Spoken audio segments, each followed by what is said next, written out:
Assalamualaikum warahmatullahi wabarakatuh. Kembali lagi dengan saya Anissa dengan NIM 201036197 dari Prodi Akuntansi. Kali ini saya akan mereview kembali hasil dari presentasi kelompok 3, yaitu dengan membawa judul paragraf efektif. Oke, mari kita mulai. Yang pertama ada apa itu paragraf? Paragraf adalah bagian dalam suatu karangan yang mengandung satu gagasan pokok atau pikiran utama dan beberapa gagasan atau pikiran penjelas. Paragraf merupakan himpunan dari kalimat-kalimat yang bertalian dalam suatu rangkaian untuk membentuk suatu gagasan. Lalu ada paragraf efektif. Paragraf efektif adalah paragraf yang di dalamnya terdapat pesan yang jelas. Paragraf yang efektif selalu mampu mengarahkan pembaca ke mana arah pembicaraan topik utama. Keefektifan suatu paragraf dapat juga dilihat dari bentuk kalimat efektif di dalamnya.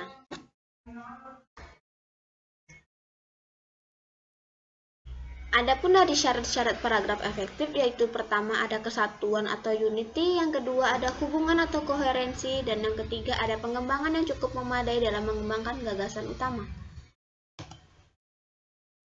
Dan untuk cara membuat paragraf efektif ada 4, yaitu yang pertama ada menentukan kalimat topik, yang kedua ada menentukan kalimat penjelas, dan yang ketiga ada menentukan kalimat-kalimat pengembang, serta yang keempat ada menentukan kalimat kesimpulan.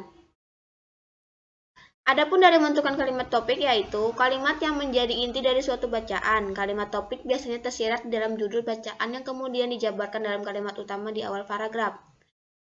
Lalu yang kedua dan menentukan kalimat penjelas itu merupakan uraian mengenai kalimat yang berisi penjelasan atau rincian kalimat utama dalam suatu paragraf. Yang ketiga, menentukan kalimat-kalimat pengembang. Maksudnya, kalimat yang menjelaskan lebih lanjut kalimat topik dalam mengembangkan paragraf. Lalu yang terakhir, menentukan kalimat kesimpulan.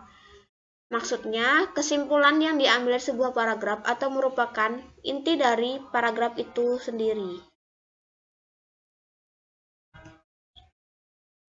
Untuk contoh paragraf efektif, oke, saya bacakan. Pertama, bekerja di restoran cepat saji merupakan pengalaman yang kurang menyenangkan bagi saya. Pertama, pekerjaan itu berat. Setiap hari selama 10 jam saya harus mengangkat kotak makanan yang berat. Selain itu, saya harus membuat makanan dan minuman dengan sangat cepat, yaitu kurang dari 3 menit. Saya juga harus membersihkan ruangan yang sangat besar dari sisa-sisa makanan pelanggan. Kedua, gaji yang saya terima sangat rendah dibandingkan dengan pekerjaan yang saya lakukan selama 60 jam dalam seminggu, dan ramainya pengunjung restoran tidak sebanding dengan upah yang diberikan. Yang terakhir, saya juga tidak senang dengan sistem kerjanya. Pekerja hanya diberi jam istirahat selama 30 menit dan tidak boleh terlambat. Pekerjaan tersebut benar-benar menyiksa saya. Itu contoh dari paragraf efektif. Yang pertama, paragraf pertama termasuk kalimat utama dan paragraf kedua termasuk kalimat penjelas. Dan dapat disimpulkan, yaitu paragraf adalah seperangkat atau sekelompok kalimat yang tersusun dari satu kalimat pokok dan beberapa kalimat penjelas. Yang dimaksud kalimat pokok adalah suatu kalimat yang berisikan masalah atau kesimpulan dari paragraf itu sendiri. Dan kalimat penjelas merupakan suatu kalimat yang berisikan penjelasan masalah yang terdapat di kalimat pokok.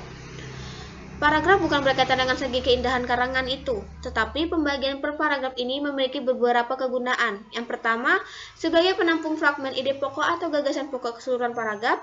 Yang kedua, alat untuk memudahkan pembaca memahami jalan pikiran penulisnya. Yang ketiga, penanda bahwa pikiran baru dimulai.